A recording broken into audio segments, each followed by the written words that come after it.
नमस्कार, स्वागत है आपका ओमान न्यूज हिंदी में एक बार फिर से। सल्तनत में कोविड-19 के अब तक के सबसे सर्वाधिक मामले सामने आए हैं। गुरुवार को 1800 नए मामले दर्ज किए गए। ओमान में पिछले 24 घंटे के अंदर मरने वालों की संख्या 1 बताई जा रही है। ओमान में दर्ज कुल मामलों की संख्या अब बढ़कर 3,18,272 हो गई है। मरने वालों का कुल आंकड़ा 4,125 हो गया है। जो लोग ठीक हो गए उनकी संख्या 3,03,644 है। इस समय हॉस्पिटल में एडमिट होने वाले रोगियों की संख्या लगातार बढ़ रही है। पिछले 24 घंटे के अंदर 39 लोगों को हॉस्पिटल में एडमिट कराया गया है। इस समय हॉस्पिटल में जो कुल रोगी एडमिट है उनकी कुल संख्या 125 है, जिनमें से 12 की हालत अभी भी क्रिटिकल है। इस समय ओमान में जो लोग पॉजिटिव हैं, संक्रमित हैं, उनकी संख्या 10,500 के ऊपर पहुंच चुकी है।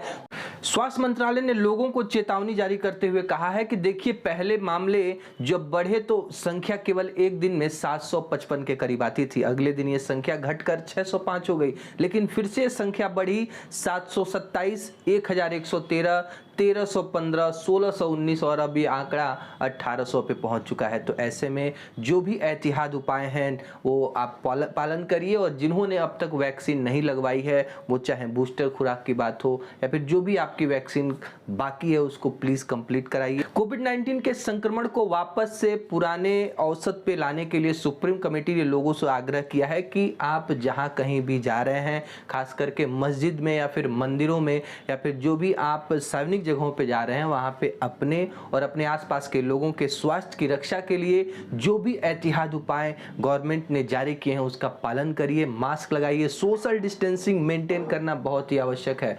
कई जगहों पे काउंटर पे लगातार भीड़ देखी जा रही है, जिसमें लोग थोड़ा सा भी पेशेंस नहीं रख रहे हैं। उनको जल्द से जल्द बिलिंग करा के निकल जाना है, और ऐसे में उन मॉल्स के ऊपर, उन लोगों के ऊपर कार्रवाई की जा रही है जो इस तरह के नियम का उल्लंघन कर रहे हैं। ओमान की रॉयल एयरफोर्स ने एक अपडेट जारी करते हुए कहा है कि हमने एक नवजात शिशु के लिए चिकित्सा निकासी का जो इवैक्यूएशन किया है। देखिए, रक्षा मंत्रालय ने अपने बयान में बताया है कि मुसन्नम के खसाब हॉस्पिटल से एक नवजात शिशु को विशेष उपचार की आवश्यकता थी। इसको सोहार के हॉस्पिटल में तत्काल एडमिट कराना था। रॉयल ओमान पुलिस के जो सेना के जवानों ने इसको हेलीकॉप्टर से रेस्क्यू किया है और तत्काल इसको सोहार के हॉस्पिटल में स्थानांतरित कर दिया गया, जहां पे इसका जो उपचार है इस बच्चे का वो हो।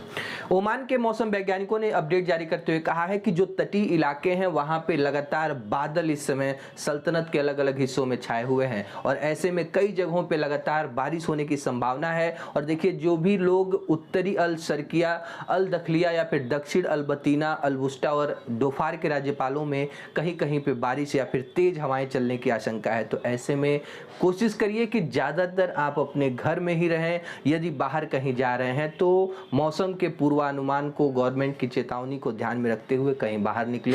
कुरियत विलायत में डगमार ब्रिज शुक्रवार यानी 21 जनवरी से 26 जनवरी तक अस्थायी रूप से इसके ऊपर यातायात बंद रखा जाएगा। मस्कट नगर पालिका ने कहा है कि देखिए, इस ब्रिज के जो क्षतिग्रस्त हिस्से हैं उसको लगातार गवर्नमेंट ठीक कर रही है, और इसी के उद्देश्य से इस ब्रिज के ऊपर जो यातायात है वो बंद रखा गया है। जो भी लोग इस रोड का इस्तेमाल करते हैं, यहाँ पे लगाए गए साइन बोर्ड निर्देशों का पालन करें। सोहार विलायत में स्थित पुनर्वास केंद्र के देखिए, प्रवासियों को वैक्सीनेशन के बारे में एक अपडेट देनी है। सोहार विलायत के पुनर्वास केंद्र में 23 जनवरी से 3 फरवरी तक 18 वर्ष से अधिक आयु के जो भी प्रवासी इस क्षेत्र में रहते हैं उनको बूस्टर खुराक लगाई जाएगी। आपको पता होगा कि ओमानी सरकार ने बूस्टर खुराक के रूप में एस्ट्राजेनेका वैक्सीन को ही प्रूफ दिया है, इसको अनुमति दी है। यदि आप फाइजर की बूस्टर खुराक लगवाते हैं तो उसके लिए 23 ओमानी रियाल से 25 ओमानी रियाल तक का आपको खर्च करना पड़ेगा, लेकिन एस्ट्राजेनेका की बूस्टर खुराक गवर्नमेंट की तरफ से मुफ्त में लगाई जा रही है। ये उन प्रवासियों के लिए काफी राहत की बात है जिनकी जो सैलरी है वो बहुत ही कम है।